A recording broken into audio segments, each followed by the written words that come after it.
तो इस फिल्म की शुरुआत में बताया जाता है कि 1980 में माजानंग सिटी के करीब काफी सारे डाकुओं और लुटेरों का मर्डर कर दिया गया था। किसने और कैसे, ये एक मिस्ट्री थी। इस शहर के लुटेरों के दो ग्रुप्स थे, जिनमें से एक थे सुगाली। ये बहुत बेरहम थे और अजीब बात ये थी कि इनको मारना भी पॉसिबल नहीं था। लोगों में मशहूर था कि इनके अंदर या तो कोई जादुई ताकत है या फिर ये लोग खुद काला जादू करते हैं, जिसकी वजह से गोली या चाकू से आम तरीके से इनकी जान लेना पॉसिबल नहीं है। खैर, इस सब के बाद मूवी के पहले सीन में हम डेनांग नाम के एक आदमी को देखते हैं। 1984 का वक्त है। डेनांग सुगाली लुटेरों की लाशों को दफन करवा रहा है, यानी इन लुटेरों को मरवा दिया गया है। इन्हीं लाशों में एक जेरॉड की भी लाश थी, जिसने एकदम से आंखें खोल ली, यानी वो अभी जिंदा था। डेनांग उसके पास आकर उससे कहता है कि मैं जान गया हूँ, तुम कोई इंसान नहीं, तुम्हारे अंदर ब्लैक पावर्स हैं। ये बात उसे जेरॉड की किताब से पता चली थी,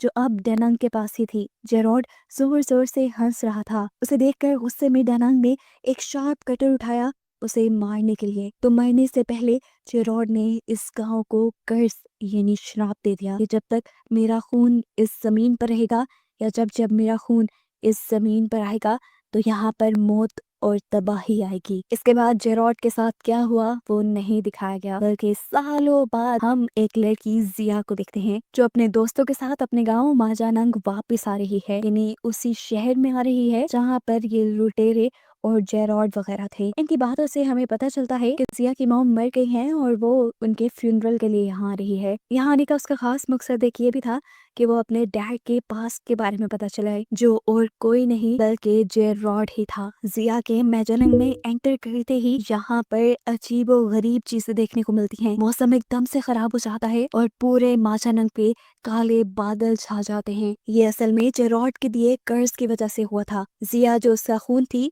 जैसे ही वो माजानंग की जमीन पे आई तो कर्ज दोबारा से शुरू हो गया और यहाँ पर तबाही और मौत का सिलसिला अब शुरू हो जाएगा। जैसे ही दनंग जिया को देखता है तो गुस्से से वो लाल पीला हो जाता है। यहाँ हमें मालूम होता है कि दनंग और कोई नहीं बल्कि जिया के ग्रैंडपा हैं, नाना हैं, जिन्होंने खुद जेरॉड को मारा था। फ्यूनरल में आए लोग भी जिया को अजीबो गरीब नजरों से देख रहे थे। फ्यूनरल के बाद उसके नाना डैनंग उसे कहते हैं, जितना जल्दी हो सके इस जगह को छोड़कर चली जाओ, नहीं तो इस पूरे गांव की मौत की जिम्मेदार तुम खुद होगी। सीन कट होकर अब हमें दनंग के एक साथी को दिखाया जाता है।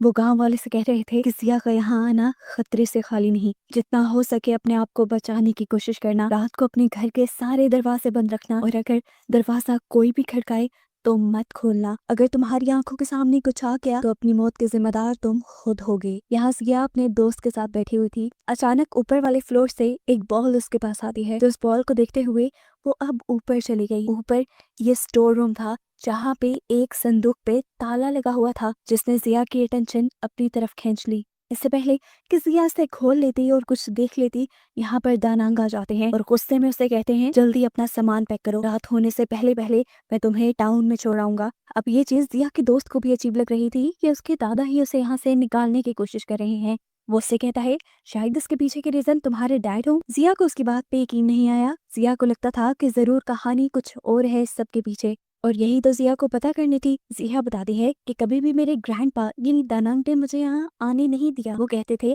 अगर तुम यहाँ आई तो यहाँ के लोग मर जाएंगे। देखो, मेरे यहाँ आने से लोगों के मरने का क्या ताल्लुक। इनकी इन्हीं बातों के दौरान दानांग आकर इन्हें यहाँ से ले जाते हैं। वो इन्हें शहर छोड़ने ही जा रहे थे, लेकिन तब उन्होंने देखा कि गाड़ी पंचर हो चुकी थी। ये देखकर वो पूरी तरह गुस्से में आ गए। उनकी घबराहट अब साथ में आसमान पे थी। जल्दी से वो घर के अंदर गए और उन्होंने एक गन उठा ली। जिया को उन्होंने कहा कि तुम अंदर ही रहना, और जिया के दोस्त को लेकर वो बाहर की तरफ निकल गए। जिया उनसे पूछते हैं, आखिर चाहते ही क्या हैं आप, मुझे किस चीज से बचा रही हैं, घर में क्यों कैद कर रहे हैं। लेकिन दानांग उसे कोई जवाब नहीं देता और जिया के फ्रेंड को लेकर बाहर चला जाता है। रास्ते में जिया के दोस्त को छोड़कर दानांग अकेले ही आगे बढ़ने लगा था। वो बड़े आराम से सिगरेट पी रहा था। एकदम से उसे हवा में एक काला साया दिखाई दिया, जिसे उसने पहले इग्नोर कर दिया, और उसके बाद उसे दिखाई दिया कि चार काले सायों ने एक कॉफिन उठाया हुआ है। और इस भयानक मंजर को देखकर वो लड़का बुरी तरह डर जाता है। इन्हीं कॉफिन वाले स्पिरिट्स को यहाँ पर दो गार्ड्स भी देख लेते हैं। साथ ही साथ इन्हीं चारों सोल्स को नेबर में मौजूद एक ओल्ड लेडी ने भी देख लिया था। इन्हें देखते ही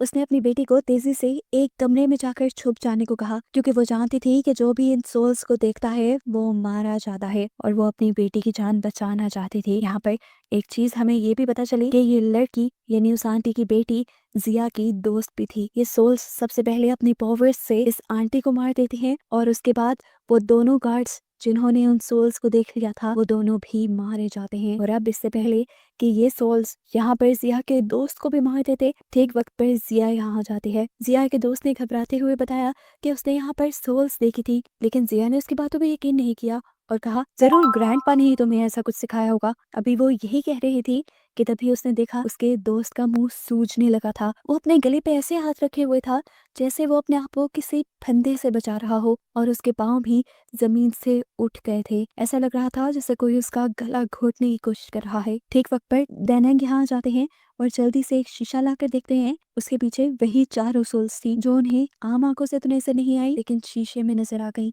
शीशे में ही देखते हुए दानंग उस सोल के ऊपर बंदूक से अटैक कर देते हैं। इस गोलियों में बारूद की जगह नमक था और नमक से सोल्स दूर भागा करती थी। इसी नमक की वजह से उन्होंने जिया के दोस्त को छोड़ दिया और ये लोग अब आगे की तरफ भागे। जिया को समझ नहीं आ रहा था कि यहाँ पे ये सब चल क्या रहा है। वो दानंग से सवाल करती है कि आखिर ये सब क्या है, लेकिन दानंग उसके सवाल का कोई जवाब नहीं देते और आगे की तरफ चलते रहते हैं। अपने पास मौजूद शीशे की मदद से ही दानंग अपने सामने आने वाली सोल्स को देख पा रहे थे। इतने में ही पीछे से आकर दोबारा जिया के दोस्त को इन सोल्स ने घेर लिया। वो उसको यहाँ पर मार देते उससे दोबारा बचा लिया। ये लोग अब आगे की तरफ चल रहे थे कि अचानक दानंग इनकी नजरों से ओझल हो गए और ये दोनों पीछे रह गए। अब ये जानते थे कि वो सोल जरूर आकर उसको मार देगी।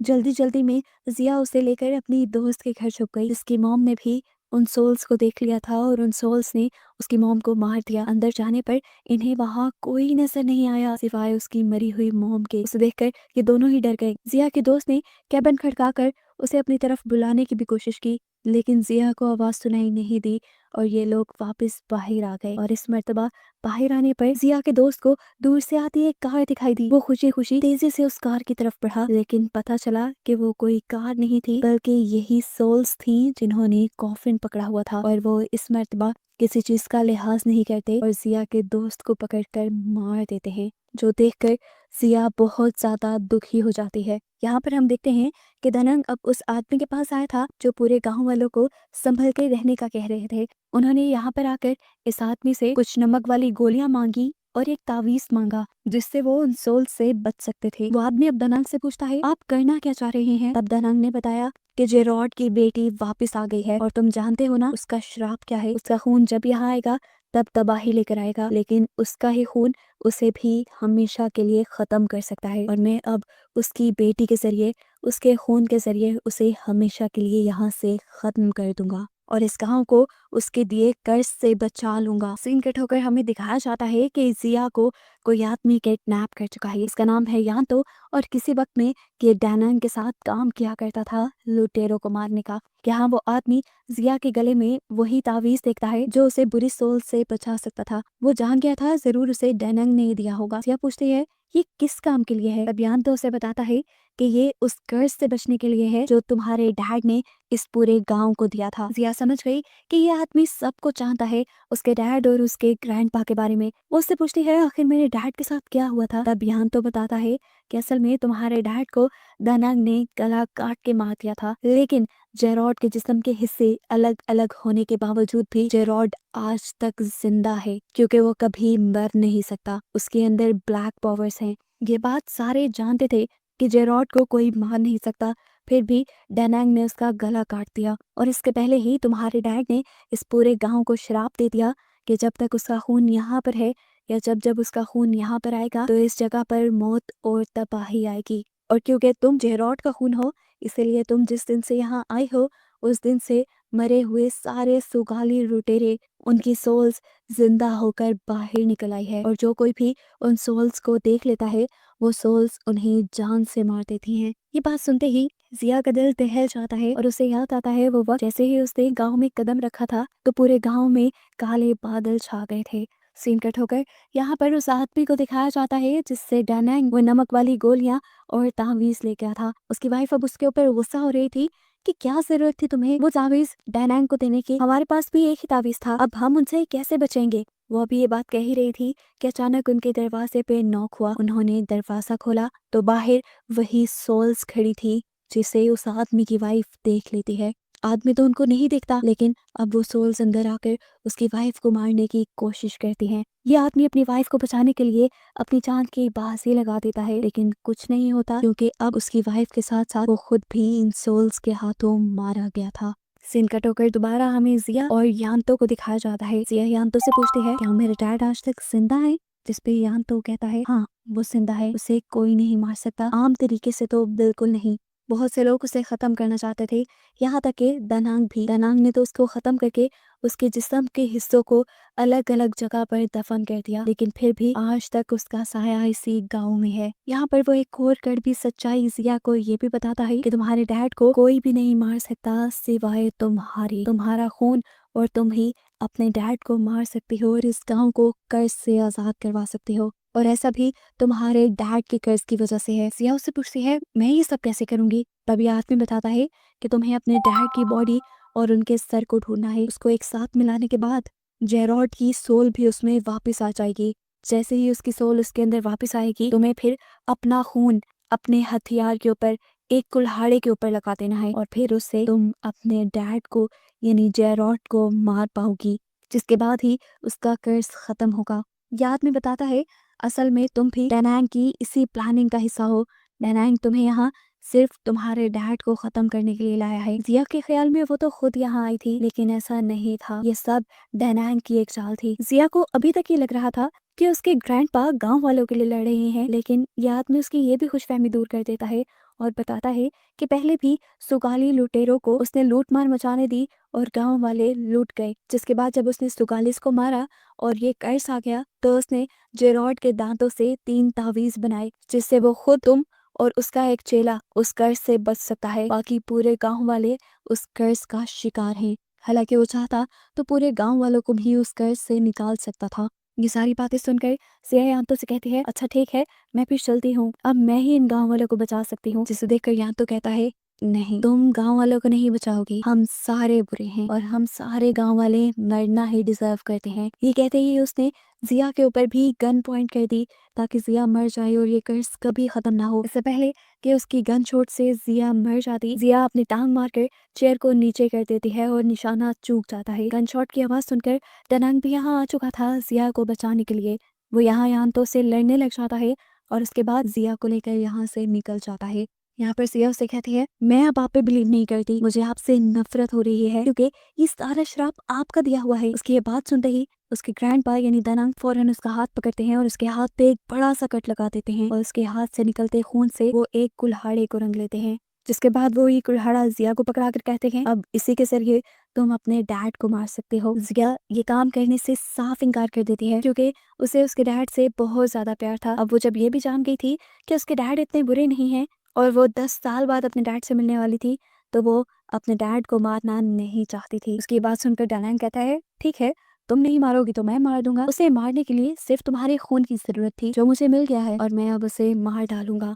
इस सब के बाद डेनांग जिया को अपने घर ले जाता है क्योंकि उसने अपने घर में ही जेरॉड की बॉडी को दफनाया हुआ था। घर लाने के बावजूद भी डेनांग ने जिया को यही एहसास दिलवाया कि यहाँ पे जो कुछ हो रहा है उसकी वजह कोई और नहीं बल्कि जिया ही है। ये बात सुनकर जिया को गुस्सा आ जाता है। उसे लगता है कि उसे भी अब इस कर्ज से नहीं बचना चाहिए, इसीलिए वो अपने गले से वो ताबीज उतार देती है जो उसके डैड के दांत से बना था। उसके ऐसा करते ही स्पिरिट्स उसके सामने आ जाती हैं और वो उसे देख लेती है। इससे पहले कि स्पिरिट की सोल्स उसे मार देती, डेनांग उसे यहाँ आकर उसे बचा लेते हैं। उसे घर के अंदर लाने के बाद डेनांग घर के पिछले हिस्से में खुदाई करने लगे जहाँ पर उसने जेरॉड के जिस्म के हिस्से दफनाए हुए थे। यहाँ पर जैसे ही डेनांग जेरॉड की बॉडी और सर को आपस में जोड़ने लगता है, पीछे से यान्तो आ जाता है उसे ऐसा करने से रोकने के लिए।